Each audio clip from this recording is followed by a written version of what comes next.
This is how it's gonna be. This is what you think of me.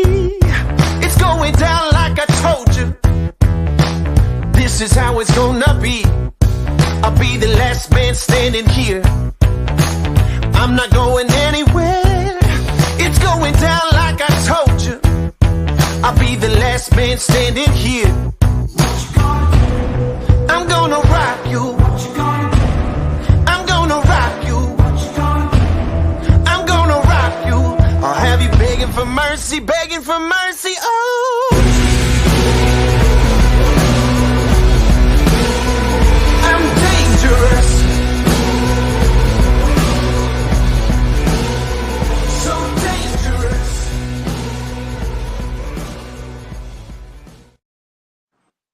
Good evening, everybody. We are live from my studio and Chris's studio as well. Combat Misfits is back. Chris, how are you doing today, sir? Pretty good, pretty good. We're going to get into a lot of topics today. We got the UFC 201 results from this past Saturday with some amazing victories from Kyle Daukaus, as well as a highlight reel knockout of Jamahal Hill knocking out Johnny Walker. And then we've got upcoming UFC Fight Night 202 with top lightweight contender Islam Makhachev facing short notice fight. You know, he's coming in on 10 days notice in Bobby Green. So we're going to get into a lot of topics. First, I'd like to introduce Chris. How have you been doing, sir? I heard you pretty gotten good. engaged. Yeah. Over in Disney, not too long ago.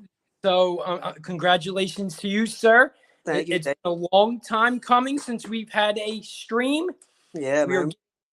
back to the grind of things. We're going to, test a few things out on our own. We are doing this things on our own. So we're going to see how this goes. I'd like to thank everybody for tuning in. We are live on Twitch. We are live on YouTube. And we are live on the Combat Misfits Facebook page. You can find us all there.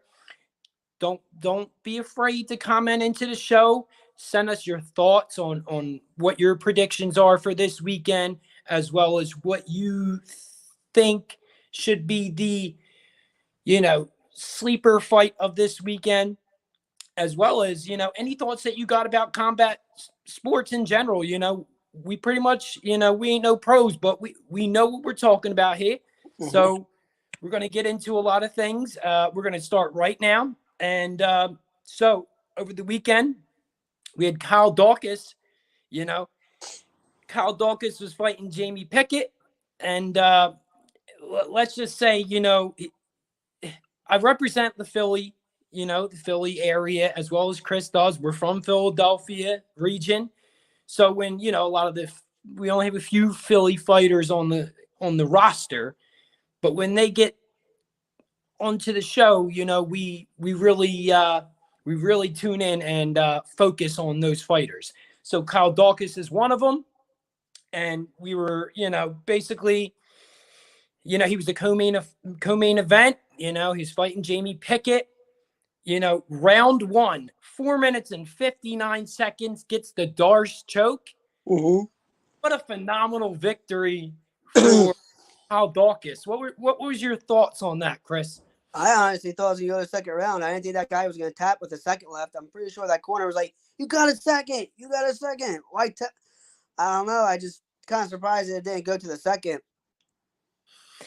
Yeah, and so I was doing a lot of research, and I was looking up a lot of things about the fight, because it gave me a lot of questions as to, he only literally had 1 second left, so why did he tap? Well, it turns out, Chris, I don't know if you're aware of this, but the submission it was tight, but it wasn't too tight. Right. And then Jamie Pickett came out over this past few days and basically was like, I had no choice but to tap. The choke itself, somehow Jamie Pickett had his tongue out or whatever. Oh, shit. He was seconds from literally biting his tongue off if he did not tap. These are words from himself.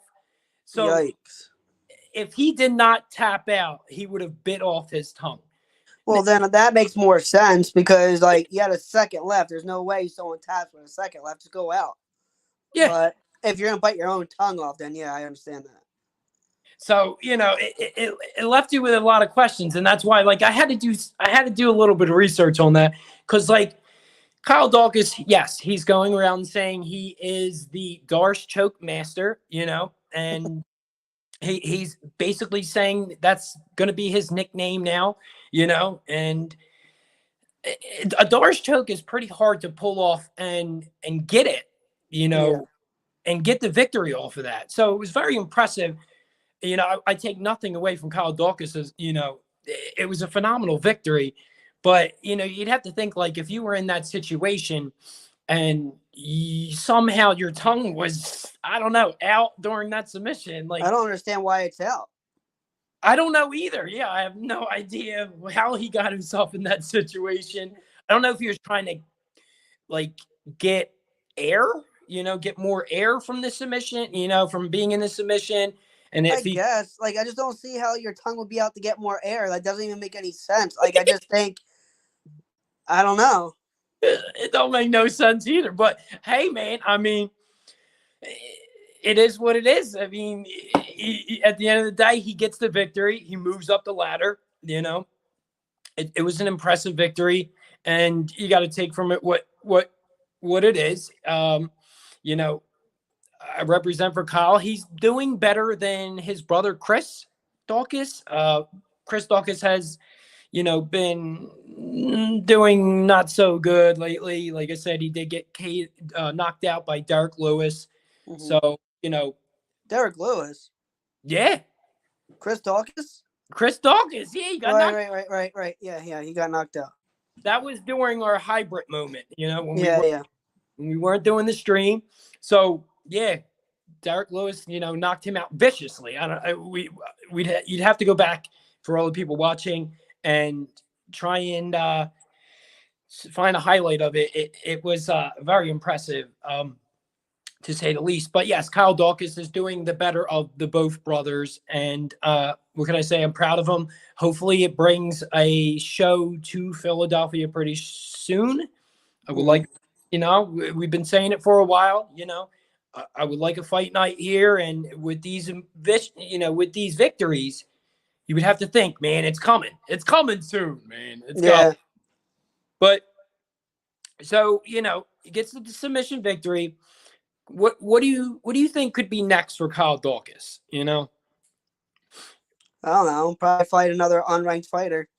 Well, he's got to move up the ladder somehow. You know, he's just fighting bums, really. Like, he is fighting bums, but I mean, I guess that's how you become a top contender. You know, no, you gotta like test yourself, man. You gotta fight these lower ranked guys.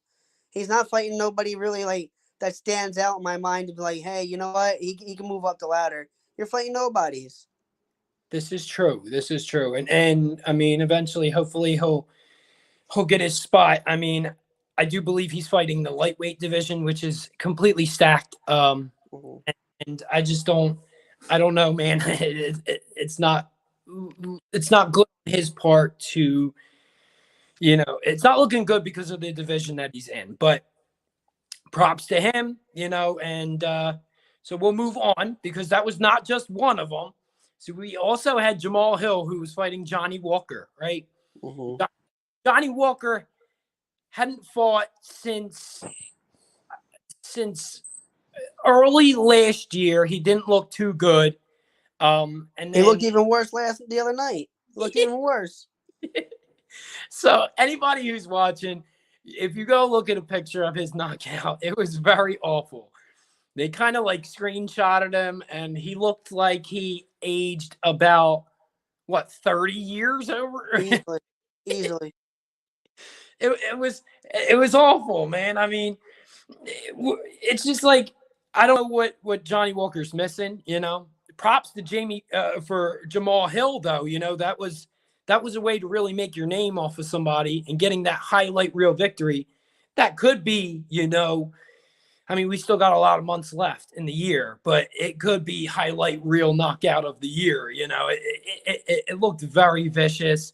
Mm-hmm. Now he was, you know, a lot of people have been bashing Johnny Walker, you know, like I As said, they should. As they should.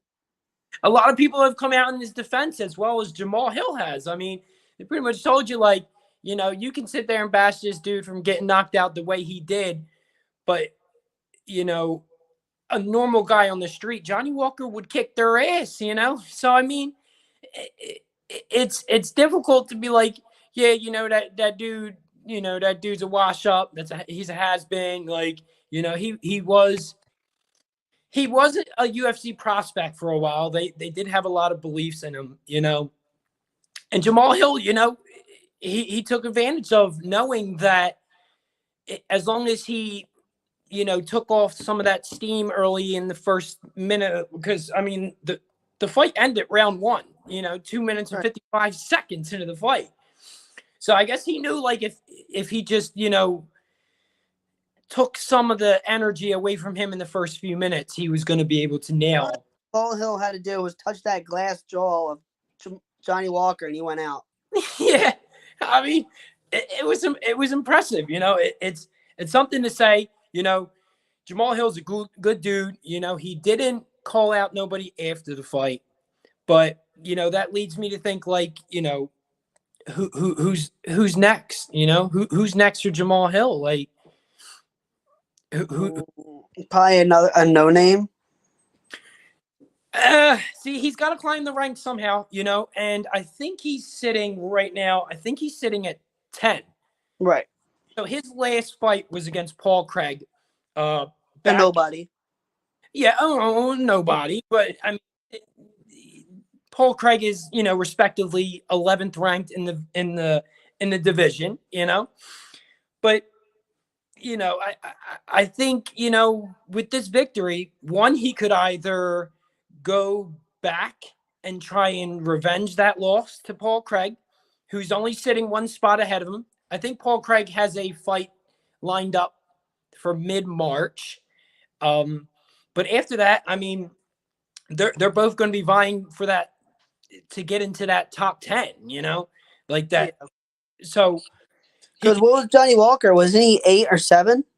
I don't even. I'd have to look at the rankings. Because I know Johnny was pretty, like, low at one point. They started dropping because he had all those losses. Yeah, John. Like I said before, I think he fought. I'll have to check. I'm trying to check really quick to not hold up the stream. Sorry, everybody. So Johnny Walker, I think he fought. I don't know. He supposedly had COVID back in the beginning of the year, so that's kind of what set him back from basically fighting. Mm-hmm. But he has not. Yeah, I mean, he's got a decent record. He's 16-6. You know. Yeah. But I don't know. He's missing something. But who knows? Like, who knows what's going to happen with Johnny Walker? I think he needs to do a lot of fixing in his style of fighting. You know, he comes out. He's a lanky guy. You know, he's a very lanky, but I think he's missing some bit of striking skills. Like, he does those flash and bangs, those kicks. He's very flexible, but then, you know, Jamahal Hill's no sleeper of a fighter. I mean, you know, I think what it is with Johnny, I don't know what it is, but ever since his last 2 losses, he's been really sloppy. He has, and I don't know what kind of fight would, you know, get him back to being talked about. You know, like he was in the beginning of his. Yeah, so Johnny Walker, he last fought. Ooh, there goes the camera. He last fought against Thiago Santos, you know, in the light heavyweight division. Mm-hmm. October, took that L, and then hadn't fought since Ryan Spann back in September of 2020, and he knocked him out in the first round. So that's kind of where he got this little hype train going. You know, when he knocked out Ryan Spann, he had a little hype train along with him, and, you know, that hype train got settled. Now, he's young. He's only 29. He'll be 30 March 30th. So maybe if with the right opponent, you know, maybe he could find his way back to being talked about in the light heavyweight division. But it's Jamahal Hill's night, bro. You know, Saturday night was Jamahal Hill's night. I think he could fight Volkan Oezdemir to kind of get him established in the light heavyweight division. I like that fight. That's a good fight. I like that. That's basically getting him up towards that top 5. You know, I think that's the fight to get to. I didn't forget. That's the fight to get him to being talked about as a top contender in the light heavyweight division. So basically, also on that card, we had Jim Miller. Jim Miller, for all you people that don't know, man, he holds a lot of records in the UFC. And he got his 34th pro victory on Saturday night, you know, against Nicholas Malta. And Nicholas Malta was a young contender, you know. I think he was like 30 years old, a little young. Look, we're talking like Jim Miller's old, man, and Jim Miller's only 38. So for me and Chris, he's only actually a few years older than us, you know. Yeah, I know. So, I mean, he's not that old, but, you know, he secured his 34th pro victory and his 23rd in the UFC octagon, which is an impressive feat. So the victory ties Miller for the most wins in UFC. He stats the victory also established him for the most UFC fights in the UFC. So he has a lot of records, you know, and with this next fight, which will be his 40th fight. So he's already well established as having the most fights in the UFC. And now he's not done, you know. For 38 years old, he wants to continue. You know, he had a nice knockout victory over Nicholas Malta. And I would like to get your thoughts, Chris, on who do you think is next for Jim Miller? Another newbie, another prospect. He's No. a gatekeeper. Yes. You Stop. can't do that to his 40. Sure you can. Sure you can. He's going to be in the UFC Hall of Fame. So, doesn't mean he deserves a title shot or anyone who's killed. Never. Those words ain't coming out of my mouth. Right, so he's a gatekeeper. He's fighting all the new kids. Yes. I mean, like I said, he's also in the lightweight division. So, you know, for him to get to that top tier pinnacle, you know. Ain't his style. He's too old for that shit. He ain't ready for the new kids or the top kids in the block. He's not in the top, 8. He's not going to fight. He's going to fight unranked fighters or newbies. That's what he's going to fight. Well, here's the suggestion, right? News came out just a few hours ago. Donald Cowboy Cerrone, Joe Lozon, they're going to fight each other. Initially, it was April 30th. Thank God they moved that fight to May 7th. That's where that fight deserves to be. That's UFC 274. And well, the thing is, they probably both retire at the same time. Well, that's the thing. That's the thing that kind of questions me, is because I think Donald Cowboy Cerrone is probably saying this could be his retirement fight in May. But let's be real. They both are tied. They're tied right now for the most wins in UFC history. So Donald Cowboy Cerrone and Jim Miller both hold that tied record. Let's break that tied record, you know? And both retire at the same time. They're probably both going to retire. But give him one more fight, you know? Why not? Give him one more fight. After this? I mean, it's going to take him. See, it's going to take him to if say Donald Cowboy Cerrone beats Joe Lozon. Mm-hmm. Donald Cowboy Cerrone has already beat Jim Miller in the past. So Jim Miller has fought both of these fighters. He's fought Joe Lozon twice. He beat him once with a decision, and then the second was with a split decision. But then when he fought Donald Cowboy Cerrone knocked out Jim Miller in his hometown of New Jersey and stunned the crowd. So, I mean, I would like to see Donald Cowboy Cerrone fight Jim Miller. No. Why? Because they're two legends of the UFC, They man. already fought, and someone got knocked out. Doesn't mean they get to fight again. A long time ago. So what? They need to tie. They have to break this tie. What tie? The tie of holding the record for the U.S. They don't need the. Well, that's the thing. That's why Donald is going to fight Jim Miller, and then Donald Cerrone is going to hold the record. One of them's got to hold that record. So one of them's got to break it.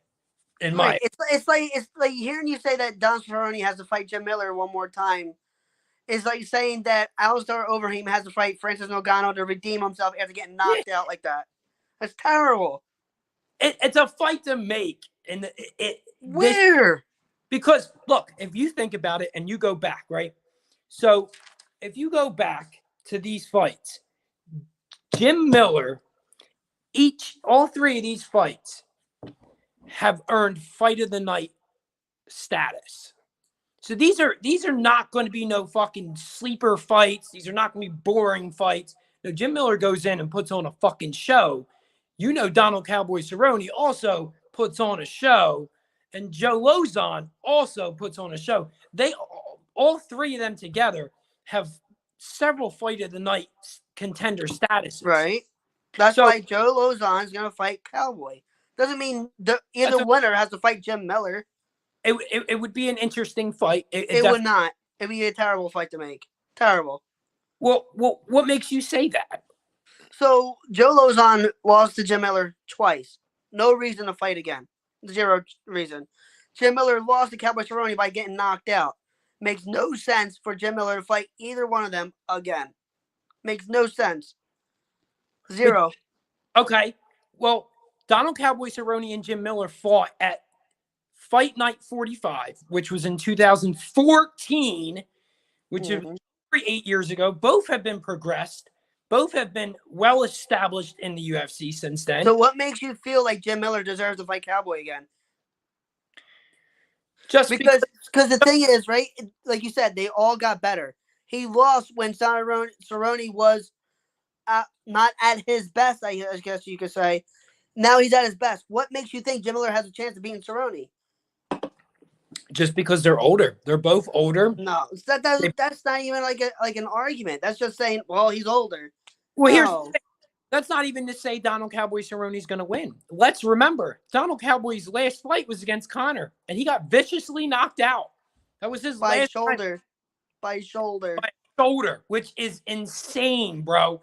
For you to be able to connect with a shoulder and knock somebody out says a lot to your mentality. So Cowboy Cerrone, depending on how he's going to come into this fight, you know, let you think like, you know, he was just knocked out when he fought against Conor, you know, and he knows his career is coming to an end.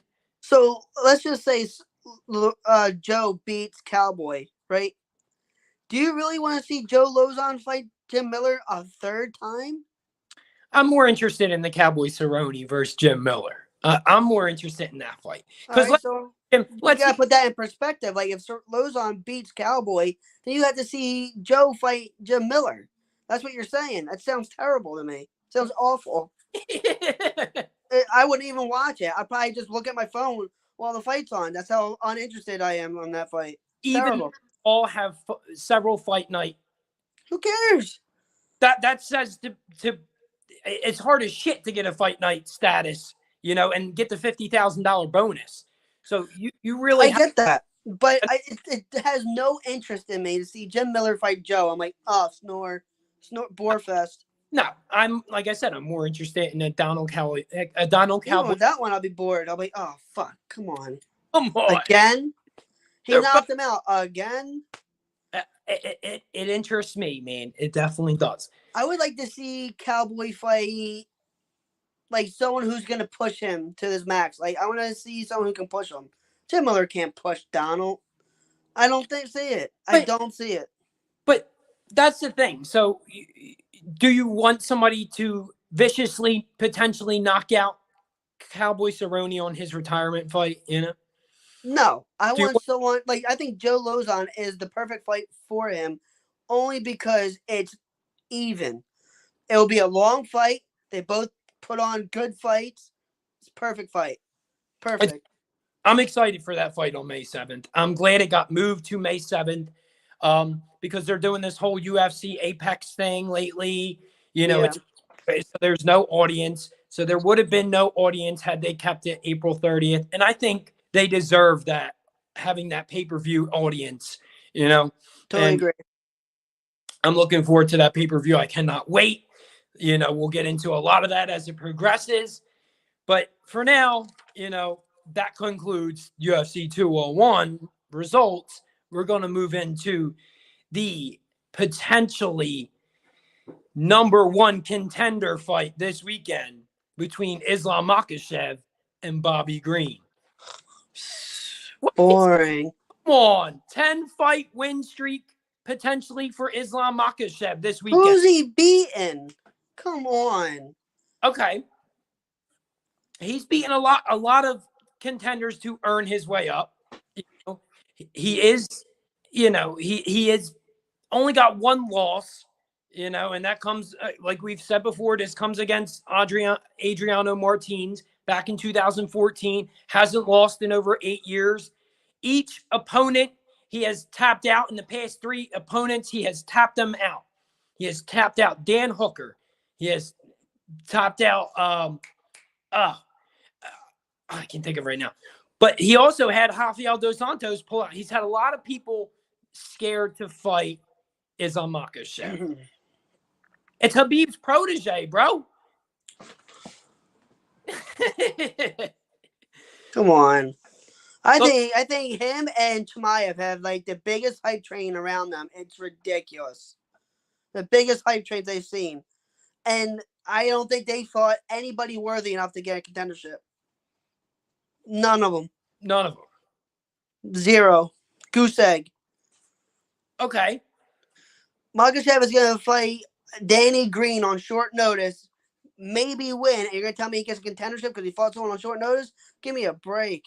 Well, it was supposed to be Beneil Dariush. It was I understand. And that would have been a significantly great fight. It would have been 2 grapplers going against each other. You would have seen how good his Sambo wrestling really was. Exactly. Know? Unfortunately, Beneil Dariush got hurt. Yeah, he broke his fibula in training. And the reason he broke his fibula in training is very, very weird.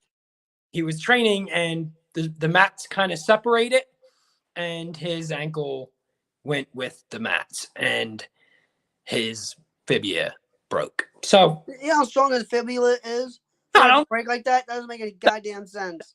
That's what that came from his camp, bro. I know. From his if camp. anything, I can see his tibia maybe breaking like that, but your fibula, no. I mean, if the mat separates, it could bend down with it. And your fibula, you know where your fibula is? It's on your thigh. There's no way. He broke his foot, so I don't.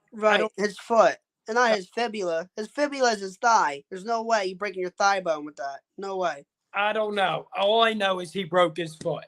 So yes, your tibia. It's probably your tibia or your ankle is broken, not your fibula. Whatever. Point is, he's out of the fight. Bobby Green steps in on less than 2 weeks notice. Mm-hmm. What are your thoughts on this fight? Don't tell me it's boring because this is the lightweight division. Anything can happen. It is boring. Because he's fighting another person on short notice like he did with Dan Hooker. Maybe beat him, and we're talking about contendership for him. That's terrible. That's not his fault that several top contenders have pulled out. Beneil Dariush. I understand that. I totally understand that. Totally get it. But doesn't mean he deserves a contendership. It doesn't. Who else, need him to fight someone in the top 3 or 4. who else deserves the next? Because Charles Oliveira will fight Justin Gaethje on May 7th, right? Right. And then depending who wins, hopefully, in my opinion, Justin Gaethje gets that belt. Makhachev could fight Dustin Poirier. He's no lightweight. That's the thing. Supposedly, from what his camp said and several UFC officials have said, they reached out to Bobby Green was the last option. They reached out to several people, Michael Chandler, and they reached out to Gregor Gillespie. They reached out. But isn't Michael Chandler is already fighting somebody? I heard. Well, now I think it's supposed to be Tony Ferguson. That's a fire fucking fight. Right. He could have fought Nate Diaz. Well, that's the thing. I don't know what really is up Nate Diaz. I don't think no one knows what's going on. But we're talking about contendership after one thing. Come on, man. It's terrible. He's on a 10-win streak. I don't. So if I go and try out UFC, right, and my next 10 fights are against the homeless people or bums out there, I win 10 fights. I deserve a title shot?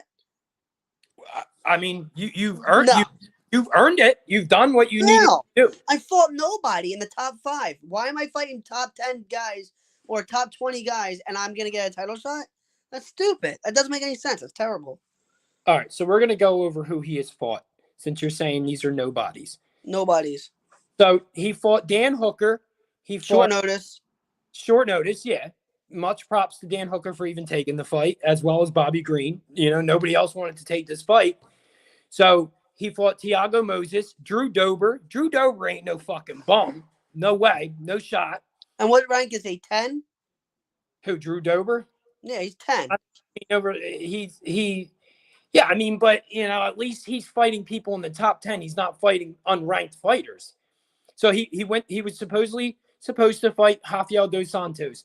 Dos Santos chose to take out of the fight. They also called Rafael Dos Santos for this fight because Rafael Dos Santos is supposed to fight next weekend against Rafael Fiziev. But so Rafael Dos Santos had an opportunity to move up to this card to fight Islam Makhachev. Second time declined this freaking fight. So how many fights does Makhachev have that's on short notice? Right now I can think of 3.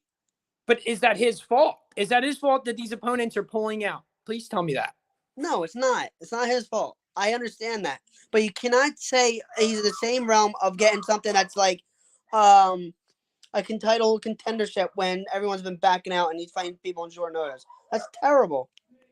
That just goes to show you how dominant he is. That nobody wants to fight this. Nobody wants to deal with it. Nobody thinks they can nobody thinks they can stand up against that wrestler. You know? I doubt it. We were saying not too long ago that he deserved the title. We were saying it? Or were you saying it? You were saying it as well. I don't know about that. On the podcast before. He said, oh, you know, he's got a 10-fight win streak. I said he has to fight more worthy opponents before he gets a contendership. I said the same thing with Jamahal. I would like to see him fight Dustin Poirier. I would like to see him fight Michael Chandler. I would like to see him fight, well, obviously not Justin Gaethje because he's already got a scheduled title shot. So I would like for him to get these things, you know, but it's not his fault that, you know, he's having these opponents pulled out. I mean, you got to take what you get. I mean, he's 30 years old. He could potentially be the champion by the end of the year if he does get this title shot. Ugh, it makes me nauseous thinking about that. Yikes. But look, I'm more excited to have potentially Justin Gaethje win this belt this year and start off the summer just right, in my opinion. Well, I think if he does win, Justin wins, he fights Makhachev. I think he's going to knock out Makhachev. Only because Khabib said the same thing. He said Justin Gaethje hit him the hardest he's ever been hitting. So I don't know. I mean, it's a problem. I mean, and I think Bobby Green is going to. I think he's going to definitely get slept on this weekend. You know, nobody thinks he has a chance against Islam Makhachev. Nobody thinks he can stand against this Sambo wrestling. But people forget, like, people forget Bobby Green is the fresher of the fighter. You know, Bobby Green literally has already fought 2 weeks ago, less than 2 weeks ago. I hope Bobby Green beats him. I really do. I want that hype train to go away. I really do. I want Bobby Green to just lay him flat. It would be nice. I mean, obviously, the key to victory for Bobby Green is to keep off the freaking ground, man. You get to the ground and you're going to wind up like Dan Hooker, submit it in the first round. You know, that's the keys to victory right there. You know, Bobby Green has a lot of significant, striking skills. And I don't know, man. I just think, I think Bobby Green could get this victory, but it's almost set in stone that Islam Makhachev is going to do what he does best and take these fighters to the ground, and he's going to submit Bobby Green, or he's going to maul him to death like he normally does. Because Khabib did the same thing. He tired those fighters out, and then they would get tired, and then he would just maul them to death. Yeah, boring fights, terrible fights. But it's in my opinion, it's what I look forward to. I like these divisions to move forward. And obviously, look, if nobody else wants to take the fight with Islam Makhachev, you have no choice. You know, you really have no choice but to kind of give him the next title shot. But there is a flaw.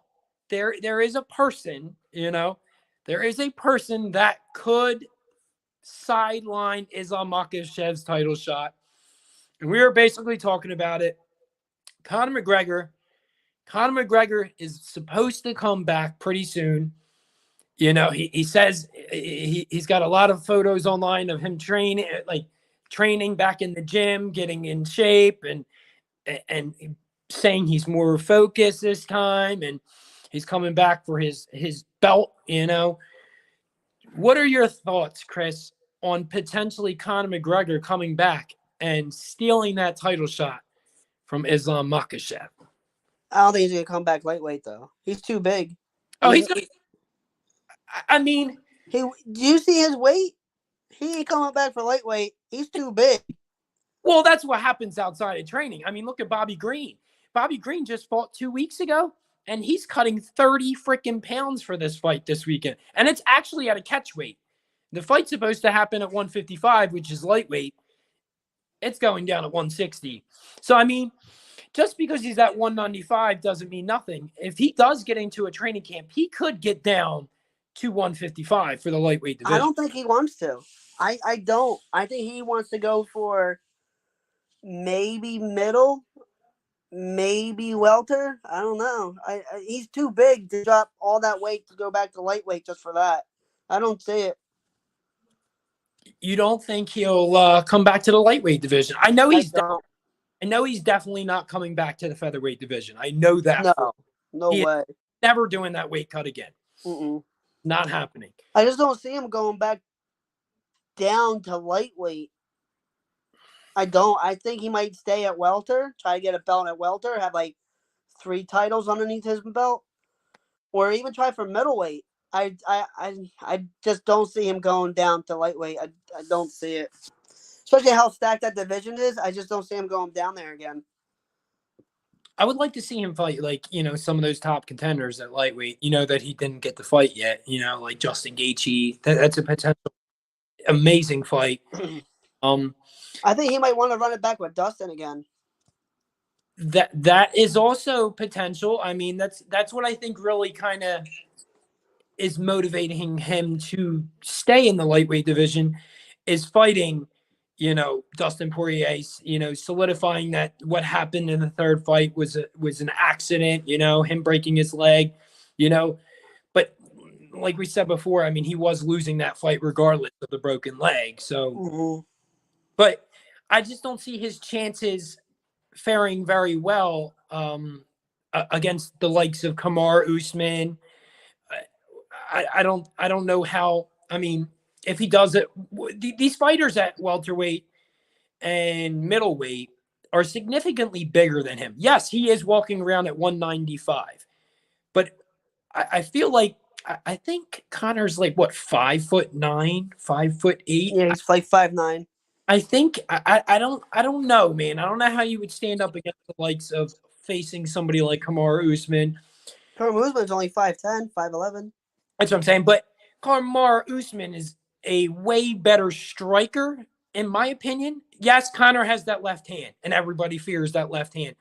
But Conor doesn't always have the best cardio. I don't know what he would be like fighting. I think Kamaru Usman has the wrestling that would just destroy Conor. Like, Kamaru Usman is a good fighter. He's an all-around good fighter. Conor's just a stand-up kind of guy. If he gets put on his back, he's like a fish. He ain't getting back up. So it's like, I don't know where Conor will stand, but, you know, Islam Makhachev has said that he sees Conor McGregor coming back and stealing his potential title shot.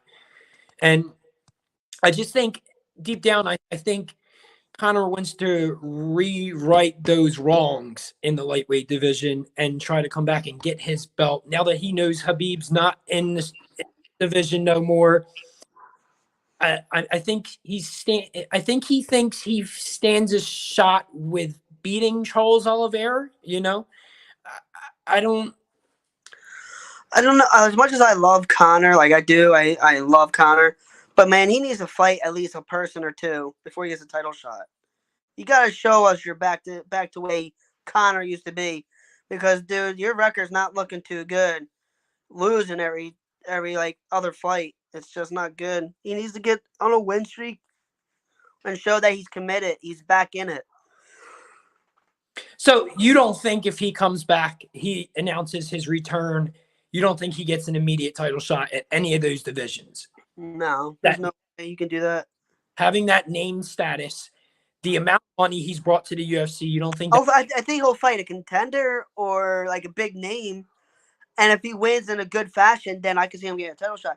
There's no way you could just throw him into there. That's just spitting everybody who's been training the past like 3 or 4 years. That you're spitting in their face, saying, "Oh, we don't give a fuck about you. We care about Conor because he brings us the money." No, it's trash, man. You can't do that. Well, that's what the UFC is at the end of the day. They give a shit about the money. Yeah, but you don't want to lose your top tier fighters either. That is true. But look at Francis Ngannou on his way out the fucking door, you know, because he's not getting paid enough, you know. That's the problem.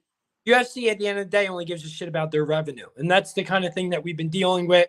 We've been saying over the past months, you know, Jake Paul is now coming in trying to get the situation turned around. You know, you've got people. He has the potential to fight in the UFC. You heard that? Oh, yeah. I believe he's been training in like ground game wrestling and all that jazz because he says he wants to fight in the UFC. And Dana White's, I might entertain that. You think Jake Paul stands a shot at any of these fighters in the UFC? I don't think he should start in the UFC. I think he should go to PFL. I don't think Dana White would ever go to PFL. He ain't going there. I don't think Dana White will ever accept. He's too big of a name to say that. He's too big of a name. Why not? They gave Kimbo a chance. Yeah, but with Dana White saying how much he hates him and Jake Paul coming out and talking all money talks. Money talks. Money talks. Yes. That's Jake Paul will probably bring in more money than Conor McGregor ever did.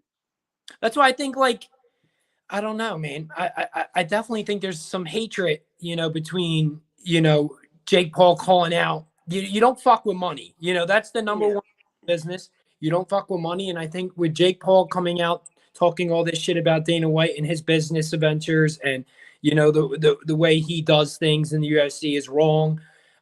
I don't think it fares well with Dana White wanting to do business with him. Well, the same thing with Mayweather. Dana White hated Mayweather. He can't stand him. But he worked with him. Why? Got paid. He'll do it if he's gonna get paid. He will. Money is above all. All right. Well, we'll see. We'll see what happens there. I mean, it lets you think that, you know, I don't know. I see Conor McGregor coming back and getting whatever the fuck he wants. No chance. I think for what he's done, and, you know, when Conor McGregor came into the game, you know, it was right around the time that they were selling the business for billions and billions of dollars.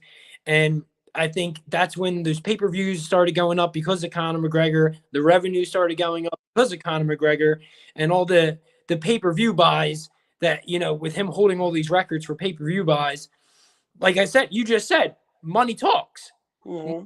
Talking right now because Conor McGregor is the fucking money king in the UFC. Well, that's different. So when you talk about, yeah, money is king, I understand.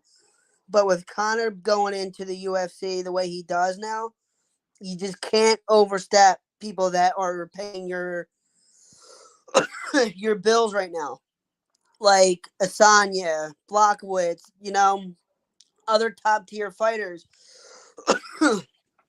You cannot put Conor above them. You can't.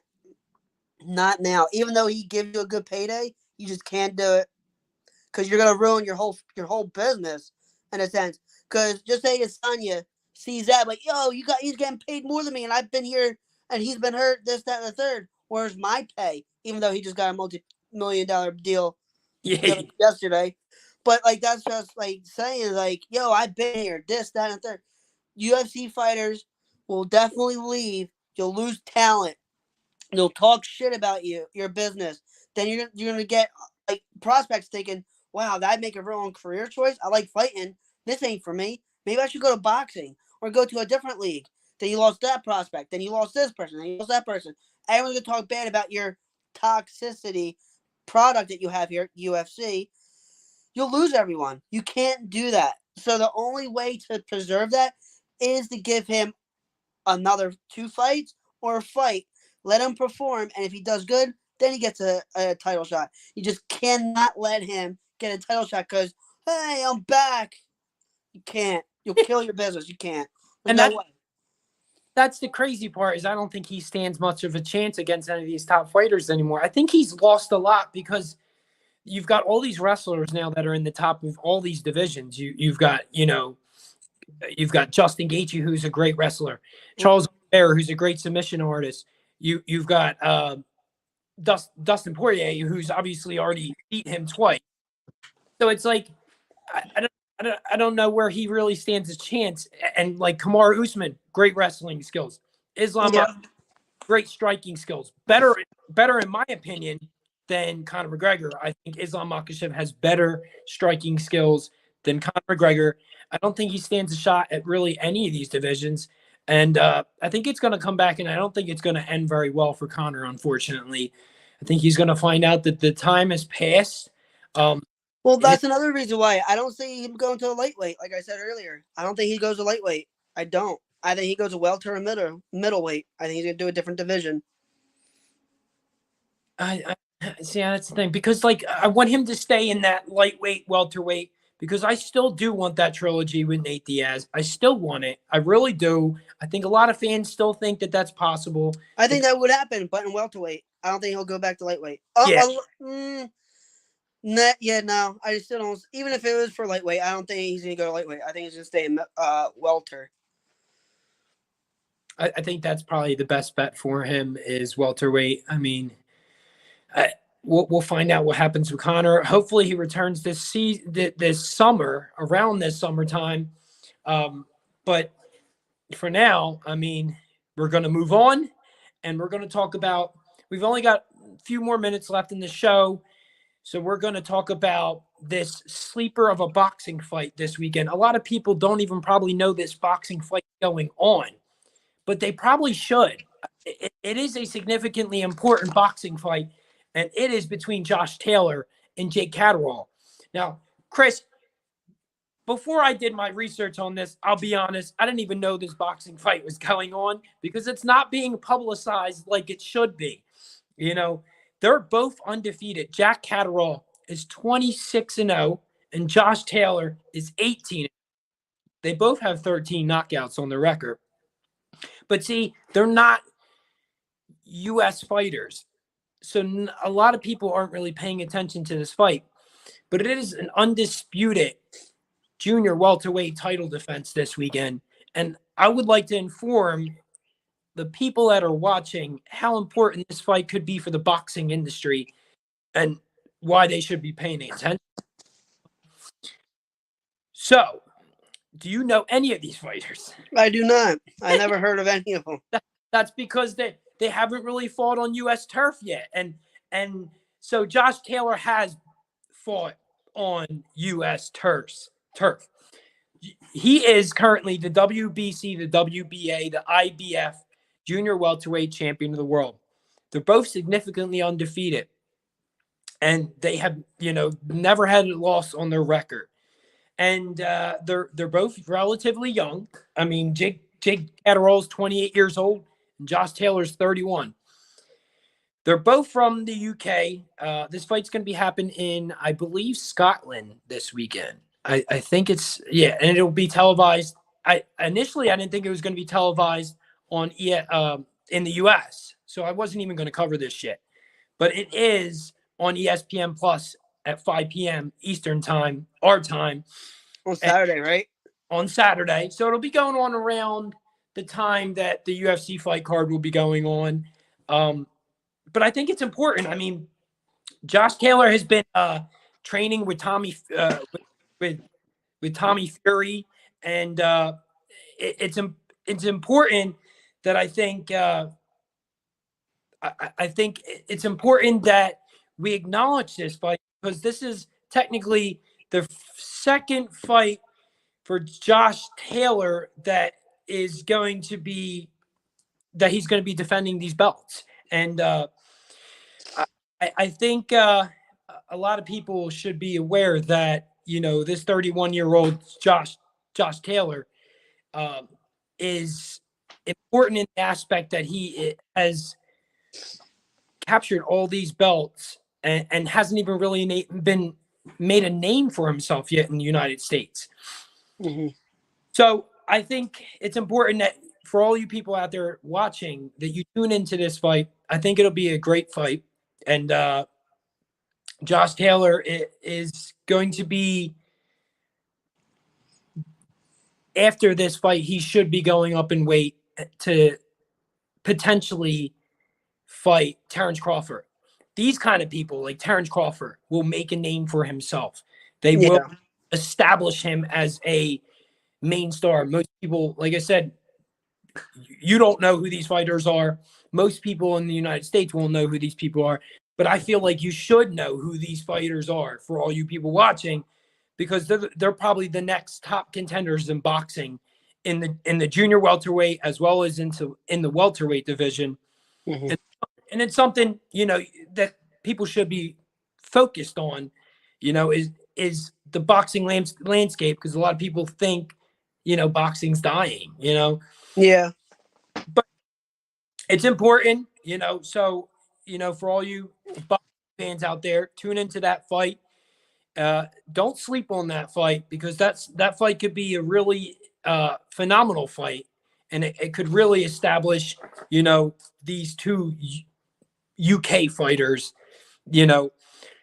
But in other boxing news, before we end this, we've got Tommy. We've got what the hell? I forgot. I forgot what I was gonna say. Oh, we've got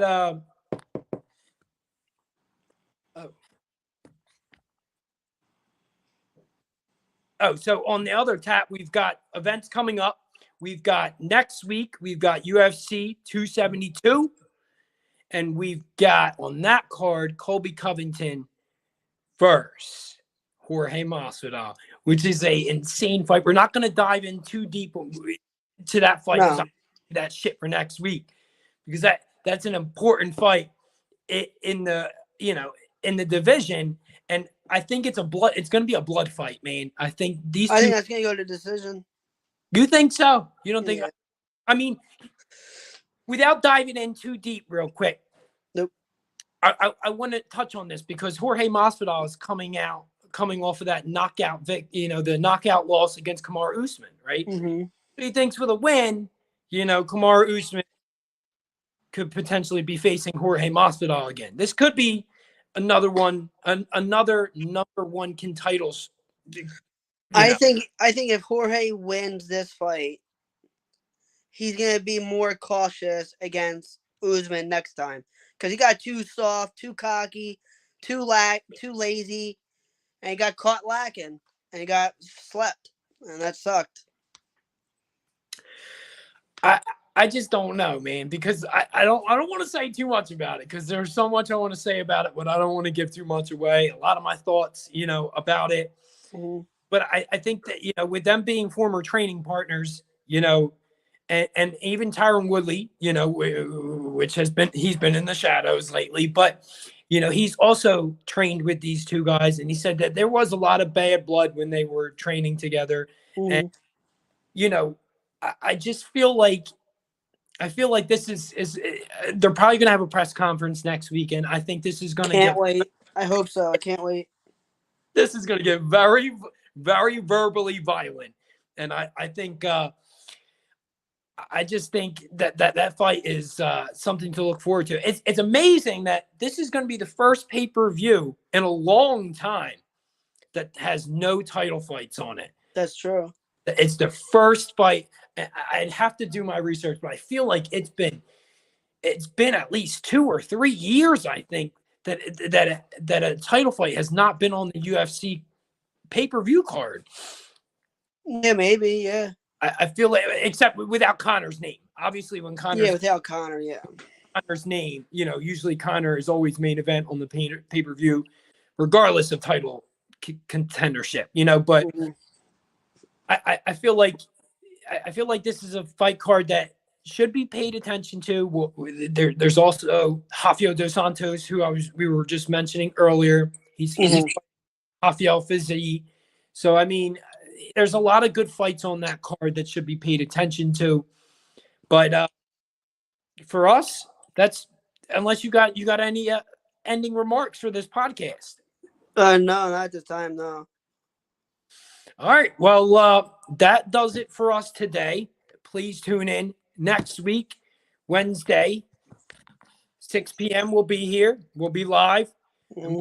Our predictions for UFC 272 coming up. Good night. Yep. Please follow Devereaux Sports. We've got Breakfast and Body Slam. We've got the Sullivan Squad. I feel like Gobbler Inc. was doing it. I think they were doing it live. Well, they can always just catch our recap that's in the beginning to know who we're following. And it'll be airing right now as we end the show. Chris, have a good night, sir. You do, bro. Bye.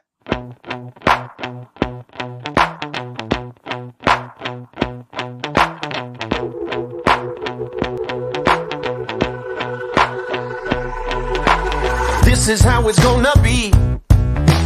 This is what you think of me. It's going down like I told you. This is how it's gonna be. I'll be the last man standing here. I'm not going anywhere. It's going down like I told you.